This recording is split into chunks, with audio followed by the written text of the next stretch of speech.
할렐루야. 사랑하는 성도님들, 우리는 주님 안에서 한 가족입니다.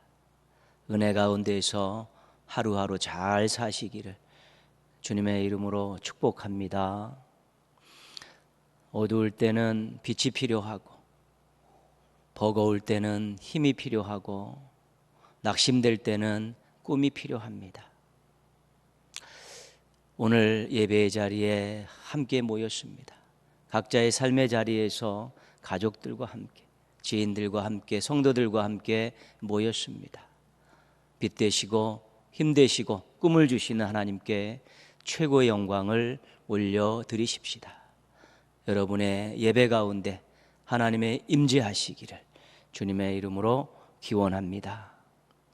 이제 우리 모두 다 함께 묵도하심으로 3월 29일 주일 예배를 시작하겠습니다.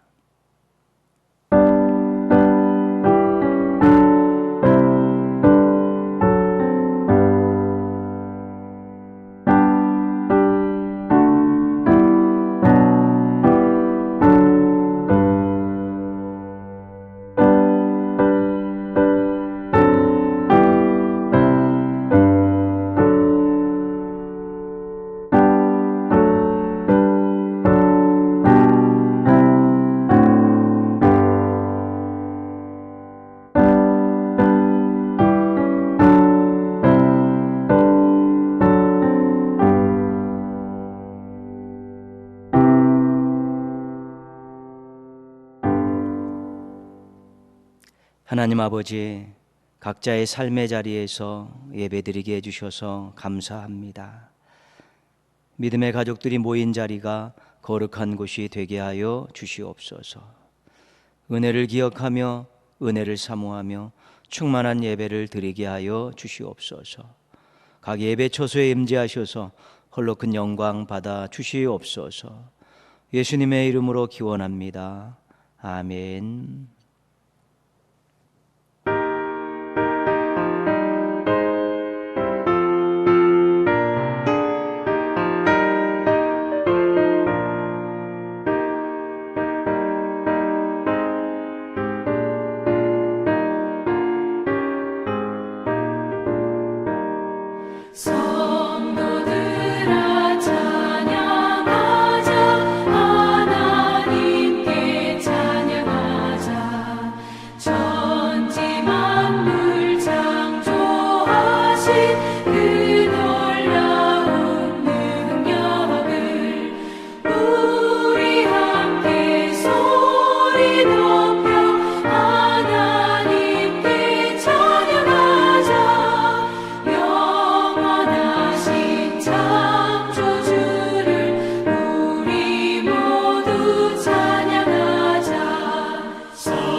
찬양하자, 전국에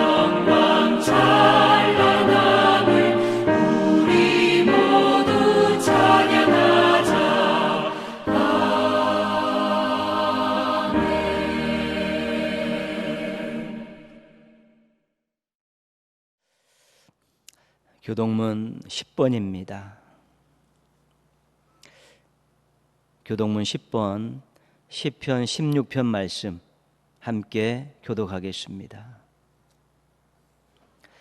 하나님이여 나를 지켜주소서. 내가 주께 피하나이다.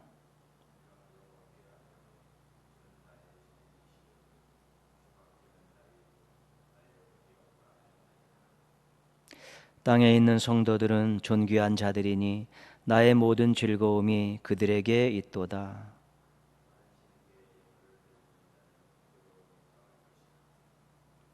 나는 그들이 드리는 피의 전제를 드리지 아니하며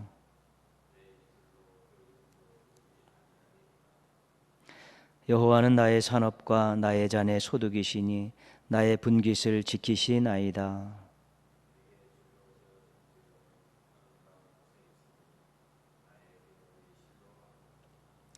나를 훈계하신 여호와를 송축할지라. 내가 여호와를 항상 내 앞에 모심이요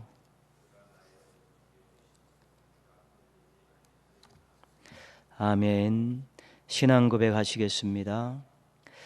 나는 전능하신 아버지 하나님, 천지의 창조주를 믿습니다. 나는 그의 유일하신 아들 우리 주 예수 그리스도를 믿습니다. 그는 성령으로 잉태되어 동정녀 마리아에게서 나시고 본디오 빌라도에게 고난을 받아 십자가에 못 박혀 죽으시고 장사된 지 사흘 만에 죽은 자 가운데서 다시 살아나셨으며 하늘에 오르시어 전능하신 아버지 하나님 우편에 앉아 계시다가 거기로부터 살아있는 자와 죽은 자를 심판하러 오십니다. 나는 성령을 믿으며 거룩한 공교회와 성도의 교제와 죄를 용서받는 것과 몸의 부활과 영생을 믿습니다. 아멘.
넘치는 주의 은혜의 물결 힘차게 밀려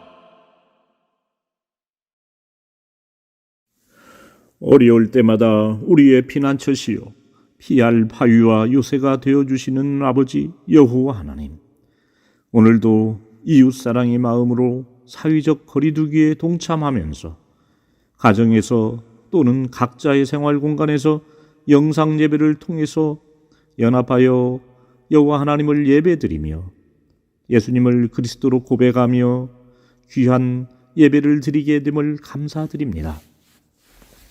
코로나19 대유행이라는 이제까지 겪어보지 못했던 미징유의 대재앙 속에 온 세상 사람들은 불안과 공포 속에 한 주간을 또 보냈습니다.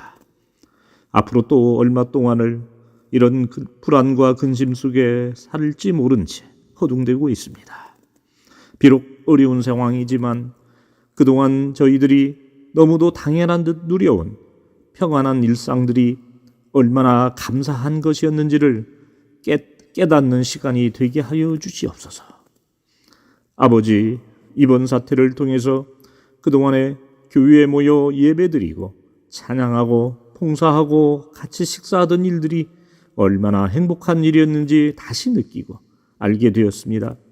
아버지, 그런 행복한 시간들이 속히 다시 돌아오게 되기를 간절히 구하옵나니 저희들의 기도를 들어주시옵소서. 아버지, 오늘 하루라도 금식 기도일로 정하고 아버지 하나님께 저희들의 마음을 드리오니 저희의 정성을 다하여 코로나19 대재앙의 종식을 위해 기도드리오니 아버지여 저희를 불쌍히 여겨 주시옵소서. 이 나라를 코로나19 위기에서 건져내려고 노력하고 있는 대통령 등 여러 지도자들과 의료진들에게 지혜의 영을 부어주시고 올바른 판단과 적절한 조치를 취할 수 있게 인도하여 주시옵소서.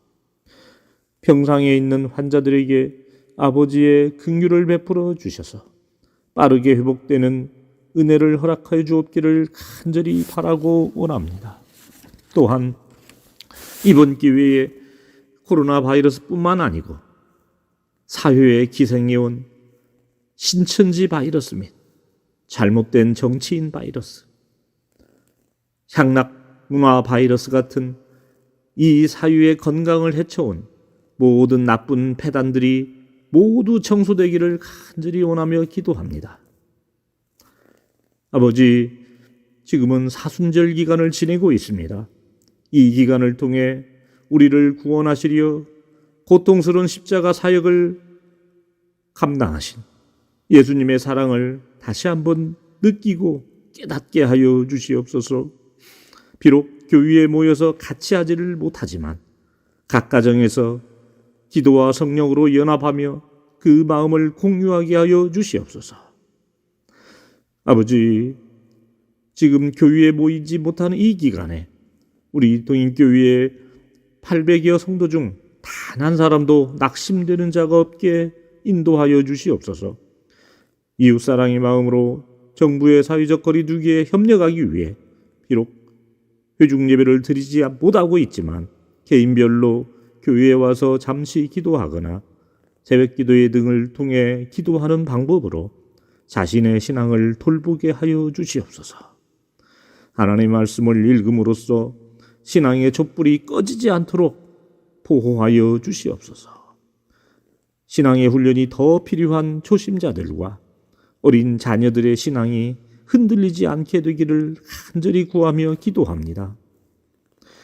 아버지, 오늘도 주님의 귀한 종 안광찬 목사님을 강단에 세우셨으니 감사하옵나이다. 목사님께서 선포하시는 말씀을 통하여 저희들의 영혼과 육체가 강건하여져서 육체의 질병도 이기고 곤비한 영혼도 소생하는 시간이 되게 하여 주시옵시고 어지러운 세상 속에서 세상에 지지 않고 승리하는 모든 성도가 되도록 힘을 얻는 귀한 예배의 시간이 되게 하여 주시옵소서. 저희들의 예배를 아버지 하나님께서 기쁘게 받아주시기를 기도하오며 이 모든 간구를 우리의 메시아 되신 예수 그리스도의 이름으로 기도드립니다. 아멘.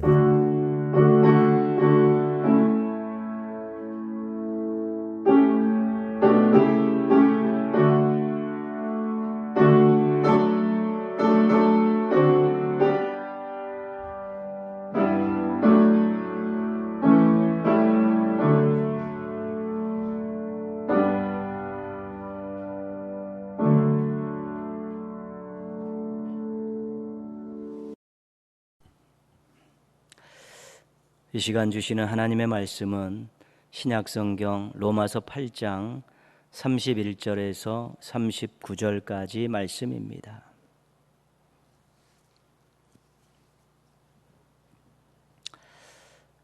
오늘 주신 말씀 로마서 8장 31절에서 39절 말씀 봉독하겠습니다.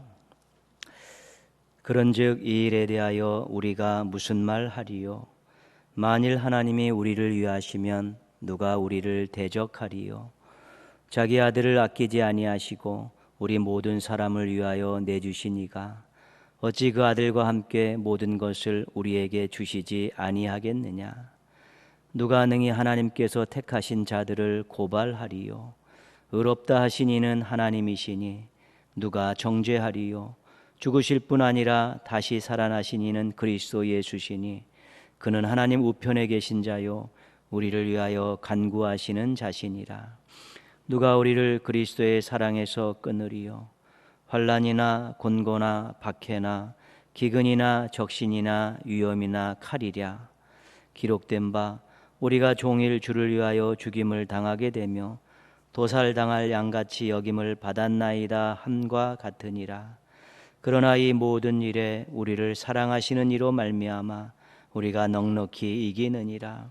내가 확신하노니 사망이나 생명이나 천사들이나 권세자들이나 현재일이나 장래일이나 능력이나 높음이나 깊음이나 다른 어떤 피조물이라도 우리를 우리 주 그리스도 예수 안에 있는 하나님의 사랑에서 끊을 수 없으리라. 아멘.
기도하겠습니다.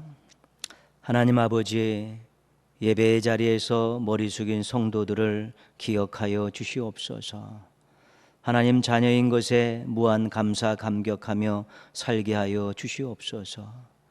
하나님의 자녀답게 기쁨과 유익을 나누어 주며 살게 하여 주시옵소서.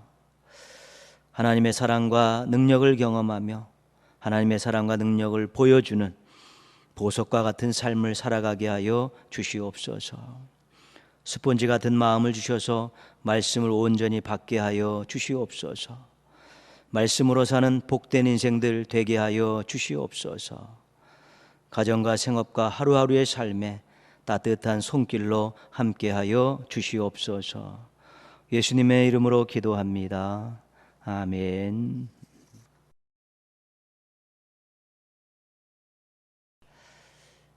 자신감이라는 것은 자기 능력으로 어떤 일을 충분히 감당할 수 있다고 믿는 마음입니다. 이 자신감은 삶에 활력을 불어넣습니다. 그리고 이 자신감은 어떤 목표를 이루는데 원동력이 되기도 합니다. 실제로 자신감을 가지고 사는 사람들은 보기가 좋습니다. 그리고 나름대로 좋은 결과도 얻곤 합니다. 이 자신감에서 이 자자 한자어는 스스로 자자입니다. 셀프죠. 자신의 것을 믿는 마음이 자신감입니다.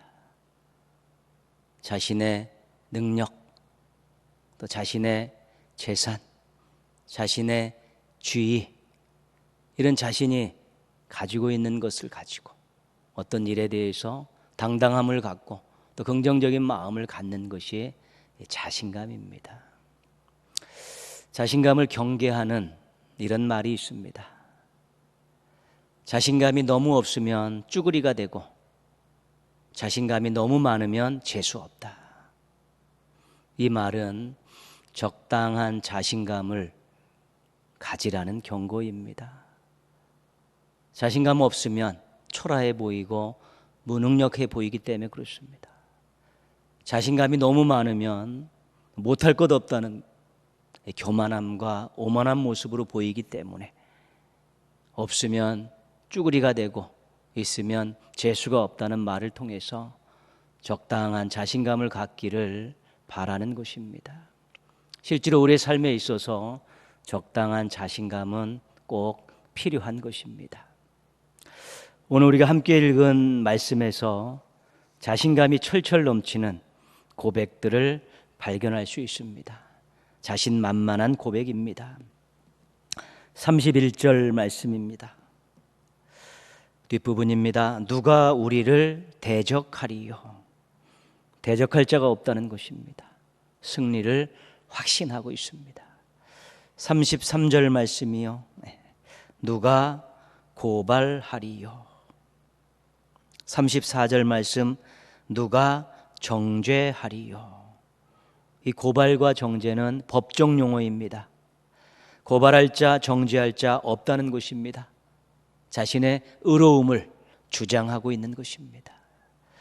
35절 말씀은요, 누가 끊으리요? 그리스도의 사랑에서 끊을 자가 없다는 것입니다.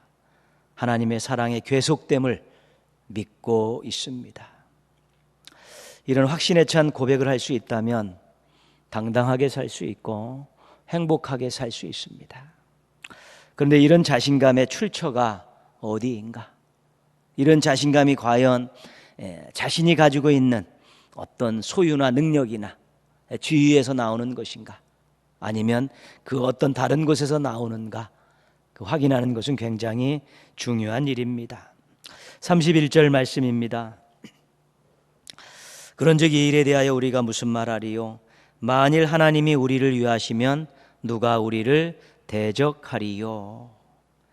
대적할 자가 없다고 고백하고 승리를 확신할 수 있는 근거는 무엇입니까? 그것은 31절 말씀에 나와 있듯이 하나님이 위하시기 때문입니다. 하나님이 위하신다는 것은 하나님이 자기 편이라는 것입니다. 그래서 이분은 이렇게 이야기하는 것이죠. 하나님은 우리 편입니다. 하나님은 내 편입니다. 이렇게 고백하는 것입니다. 하나님이 우리 편이고 하나님이 내 편이기 때문에, 전능하신 하나님께서 자신의 편이기 때문에 대적할 자가 없다는 것입니다. 이길 수밖에 없다는 것입니다. 우리가 어린 시절에 어떤 놀이를 하고 또한 인생을 살다가 여러 가지 많은 운동 경기를 할 때 누구와 편을 먹느냐가 굉장히 중요합니다. 그게 잘하는 사람과 편이 되려고 그 사람을 영입하려고 노력하는 것이죠. 이유는 한 가지입니다. 이길 수 있기 때문인 것입니다. 시편 118편 6절 말씀입니다. 여호와는 내 편이시라. 내가 두려워하지 아니하리니 사람이 내게 어찌할까. 많은 인생을 살다가 사람 때문에 곤란을 많이 당했고 어려움도 많이 당했습니다. 두려움의 대상이 됐습니다. 그러나 하나님이 내 편이시다라는 이 확실한 고백을 가진 이후로는 사람을 두려워하지 않게 되었다는 것입니다. 자기 편인 하나님 때문에 얼마든지 이길 수 있기 때문입니다. 32절 말씀입니다. 자기 아들을 아끼지 아니하시고 우리 모든 사람을 위하여 내주시니가 어찌 그 아들과 함께 모든 것을 우리에게 주시지 아니하겠느냐. 우리 편이신 하나님께서 무한 공급해 주시기 때문에 질 수 없다는 것입니다. 우리 편이신 하나님께서 필요한 것을 계속 지원해 주시기 때문에 상대가 될 수 없다는 것입니다. 전능하신 하나님께서 편이 되어 주시면 당당한 승리자의 모습을 가지고 살 수 있게 되는 것입니다. 여러분들도 이런 고백을 가지고 살았으면 좋겠습니다. 우리 자신의 고백이 되기를 소원하는 마음으로 한번 같이 따라하겠습니다. 하나님은 내 편이십니다. 하나님은 내 편이십니다. 척 한번 해보겠습니다. 하나님은 내 편이십니다. 척.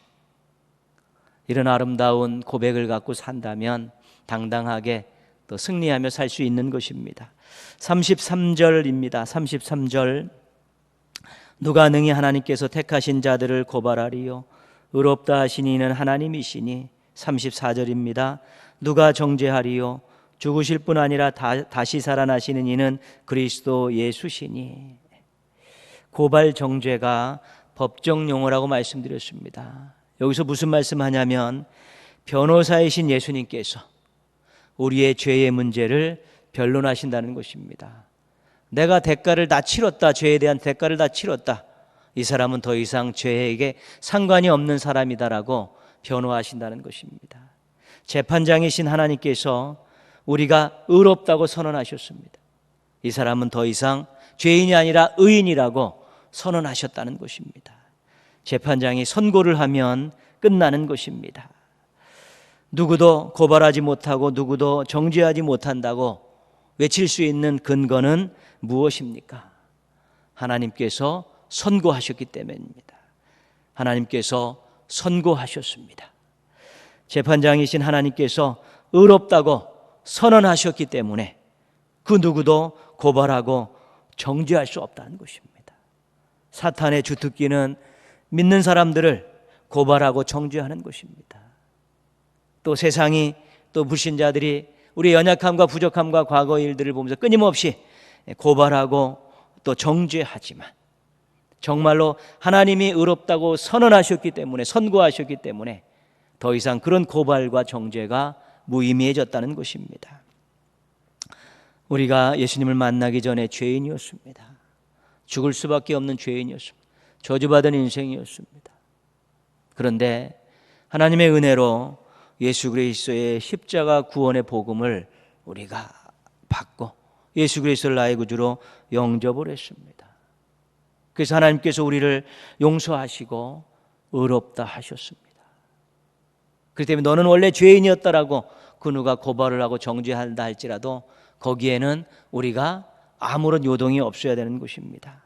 왜냐하면 예수님께서 우리 죄의 대가를 다 몸소 치르셨기 때문에, 하나님께서 너는 의인이라고 의로운 자라고 선고하셨기 때문에 우리가 그러한 일들로 유혹이 올 때 절대 흔들리면 안 되는 것입니다. 우리가 연약해서 때로는 자신의 욕심 때문에 죄를 지을 수 있습니다. 어쩔 수 없습니다. 그 죄책감 때문에 우리가 얼마나 힘들어하는지 모릅니다. 무슨 일을 결정하고 또 하나님을 위해서 새로운 일들을 결정할 때마다 그 죄책감이 우리들의 발목을 잡을 때가 많습니다. 그러나 우리가 예수 그리스도의 이름으로 회개했고 또 거기에 합당한 상응하는 우리가 대가를 치렀으면 더 이상 우리는 그 죄책감에 시달릴 수 없습니다.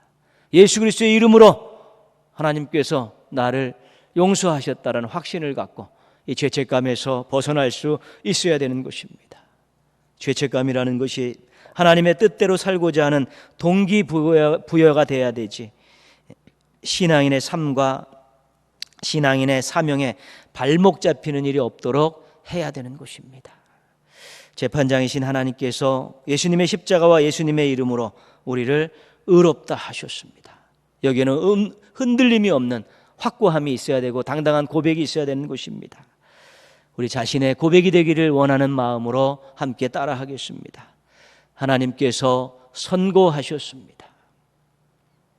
하나님께서 선고하셨습니다. 땅.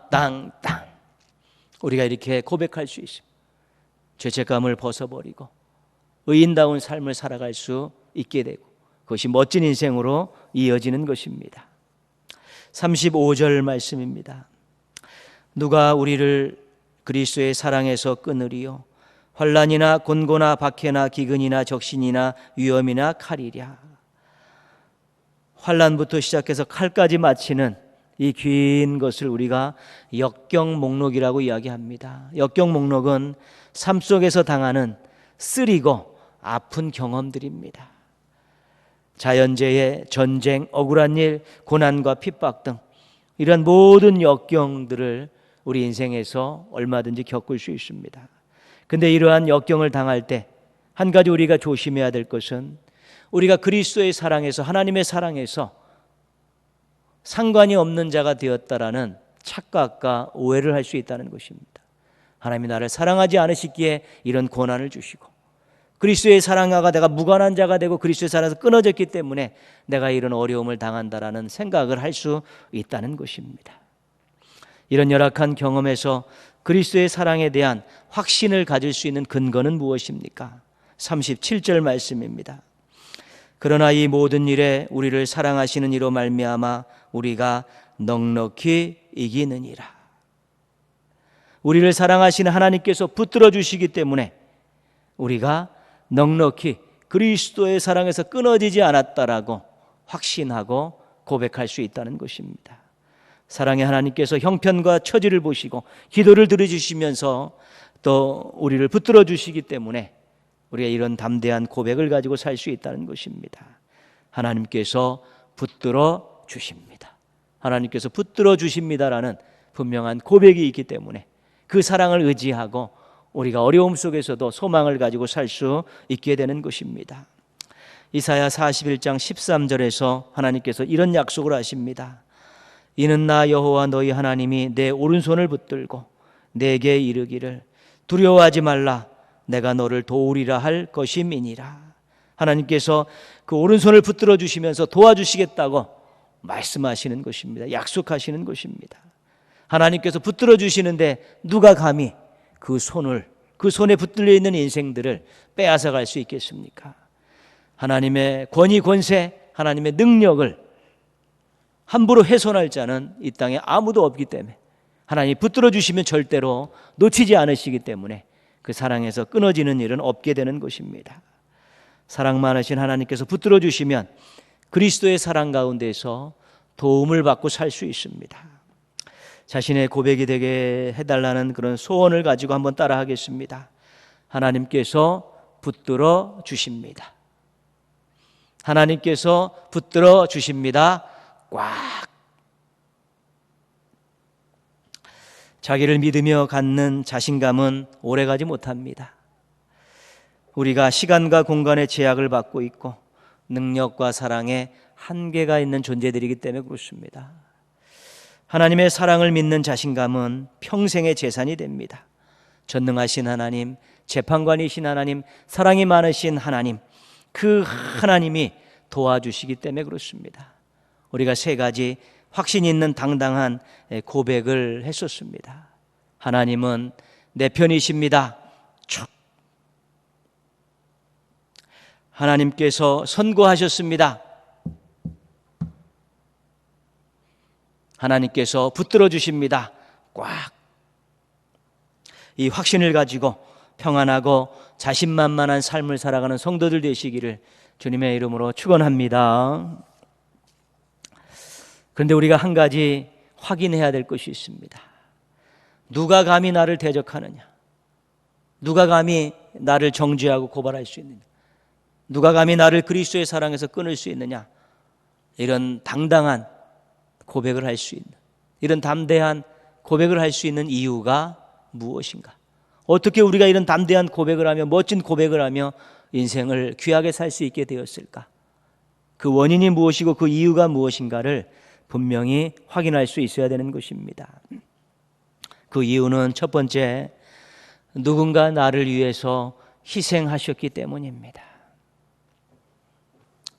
식당에 가서 이제 식사를 하고 계산을 하려고 하는데 계산이 되어 있습니다.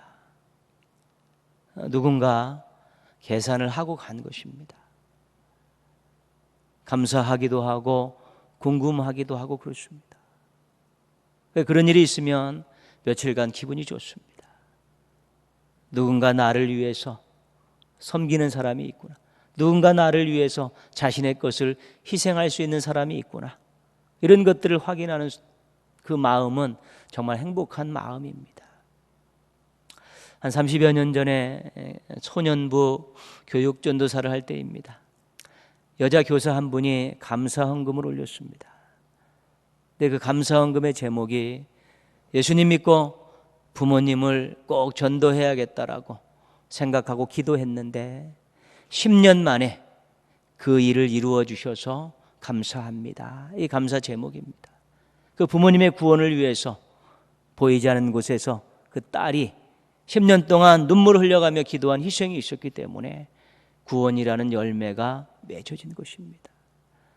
누군가를 위해 모르는 사람이 희생한 것이 우리들의 인생에도 얼마나 많은지 모릅니다. 그런 희생 덕분에 우리가 알고 있는 사람도 있지만 모르는 누군가의 그런 희생 덕분에 우리가 오늘을 살아가고 있는 것입니다. 이사야 선지자는 메시아에 대해서 이렇게 예언합니다. 이사야 53장 5절입니다. 그가 찔림은 우리의 허물 때문이요 그가 상함은 우리의 죄악 때문이라. 그가 징계를 받음으로 우리는 평화를 누리고 그가 채찍에 맞음으로 우리는 나음을 받았도다. 메시아께서 찔리고 상하고 징계받으시고 채찍을 받으셨다는 것입니다. 다음 세대에 누군지도 모르는 그런 오고 오는 세대에 이 땅에 태어날 많은 사람들을 위해서 그 모든 모진 고난을 다 당하셨다는 것입니다. 그런데 그 고난이 자신 때문이 아니라 사람들의 허물과 죄악 때문이었다는 것입니다. 그 희생 때문에 사람들이 평화를 누리고 나음을 받게 되었다는 것입니다. 이 메시아가 바로 우리가 주님으로 영접한 예수님이십니다. 예수님 우리가 태어나기도 전에 이미 우리를 위해서 십자가에서 생명을 버리시는 희생을 하셨습니다. 그 누군가의 대표적인 분이 바로 예수님이십니다. 예수님의 십자가 희생 때문에 우리가 구원받았습니다. 예수님의 십자가 구원 때문에 우리가 당당한 고백을 하며 살 수 있게 되었습니다. 예수님의 희생 때문에 우리가 미래의 소망을 가지고 살게 된 것입니다. 누군가 나를 위해 희생하셨기 때문에 우리가 그렇게 당당한 고백을 하며 살게 되었는데 그 누군가가 바로 십자가에서 2000여 년 전에 생명을 버리셨던 예수님이라는 사실을 우리가 다시 한번 확인하고 그분을 믿는 것이 얼마나 귀하고 그분을 믿는 때문에 그분의 희생 때문에 이런 당당한 고백을 하며 살아가는 멋진 인생이 되었다는 것에 대해서 우리가 다시 한번 감사할 수 있어야 되는 것입니다. 우리가 이렇게 자신감을 가지고 살 수 있는 또 하나의 이유가 있습니다. 34절 말씀입니다. 누가 정죄하리요? 죽으실 뿐 아니라 다시 살아나신 이는 그리스도 예수시니 그는 하나님 우편에 계신 자요 우리를 위하여 간구하시는 자신이라. 누군가 나를 위해 간구하시기 때문입니다. 로마서 8장 26절입니다. 이와 같이 성령도 우리의 연약함을 도우시나니 우리는 마땅히 기도할 바를 알지 못하나 오직 성령이 말할 수 없는 탄식으로 우리를 위하여 친히 간구하시느니라. 성령께서도 우리를 위해서 간구하십니다. 지상에서는 성령님께서, 천상에서는 예수님께서 우리를 위해서 간구하시기 때문에 우리가 믿음 잃지 않고 당당한 아름다운 고백을 가지고 그렇게 하루하루의 삶을 살아가고 있는 것입니다. 우리를 위해서 누군가 희생을 하셨고 우리를 위해 누군가 기도하시기 때문에 우리가 이렇게 당당한 인생을 살게 된 것입니다. 할렐루야. 사순절 기간입니다. 희생하신 예수님 때문에, 기도하시는 예수님 때문에 우리가 아름다운 고백, 당당한 고백을 가지고 살 수 있게 되었다는 것에 대해서 다시 한번 묵상하고 다시 한번 감사하고 또 그렇게 살도록 노력하고 결단하는 시간들을 가져야겠습니다. 이 사순절 기간을 보내면서 누군가 나를 위해서 희생하고 누군가 나를 위해서 기도했는데 그 대표적인 분이 예수님이시고 또 여전히 누군가 나를 위해 희생하고 누군가 나를 위해서 기도하고 있다는 것 때문에 앞으로 당당하게 살아야지, 멋지게 살아야지, 부끄럼 없이 살아야지, 그런 마음들을 품고 우리가 삶에 더욱더 집중하고 신실한 모습으로 살아갈 수 있어야 되는 것입니다. 더불어서 우리가 누가 감히 나에게 이런 담대함을 가지고 우리도 누군가를 위해서 기도하는 누군가가 되어야 되는 것입니다. 가정과 가족들을 위해서, 교회와 성도들을 위해서, 지역사회와 이웃들을 위해서, 나라와 국민들을 위해서, 지구촌 모든 사람들을 위해서 우리가 누군가가 되어서 그들을 위해 작은 희생을 하고 그들을 위해서 기도하며 살게 될 때 우리는 정말로 예수 그리스도의 아름다운 뒤를 따라가는 멋진 신앙인, 멋진 하나님의 백성, 하나님 앞에 부끄러움 없는 일꾼으로 살아갈 수 있게 되는 것입니다. 누군가의 희생 때문에, 누군가의 기도 때문에 오늘을 살아가고 있다는 것 다시 한번 기억하시면서 그분이 예수 그리스도셨다는 것들을 이제 믿음으로 발견했으니까 예수 그리스도의 뒤를 따라가겠다는 마음을 가지고 누군가를 위해서 기도하는 누군가가 되어지고 누군가를 위해서 희생하는 누군가가 되어지는 그런 멋진 삶을 살아가는, 행복한 삶을 살아가는 우리 성도님들 되시기를 주님의 이름으로 축원합니다. 우리 한번 같이 기도하시겠습니다. 지금 코로나19로 전 세계가 힘들어하고 있고 많은 사람들이 너무 아파하고 있습니다. 정말로 누가 나에게 감히 그런 당당함을 가지고 살 수 있도록 많은 사람들이 신앙으로 다시 무장하는 계기가 되게 해달라고 기도하시고요. 지구촌의 많은 믿음의 사람들, 하나님의 백성들이 희생해주고 기도해주는 누군가가 되어서 이 땅의 아픔들을 치유해가고 지구촌의 평화로운 모습으로 살아가는 미래를 만들어가는 귀한 밑거름들로 살아갈 수 있게 해달라고요. 빨리 퇴치되어지고 치유와 회복의 길로 들어설 수 있게 해달라고 우리 한번 같이 기도하겠습니다.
예수님의 이름으로 기도합니다. 아멘.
이제는 우리 구주 예수 그리스도의 은혜와 하나님 아버지의 크신 사랑과 성령님의 도우심이 예배의 자리에서 하나님께 영광 돌리고 삶의 자리에서 하나님 뜻대로 살 것을 다짐하는 믿음의 가족들과 가정과 생업과 한 주간의 삶과 아파하는 지구촌과 우리 조국 대한민국 위에 함께 하시기를 축원하옵나이다.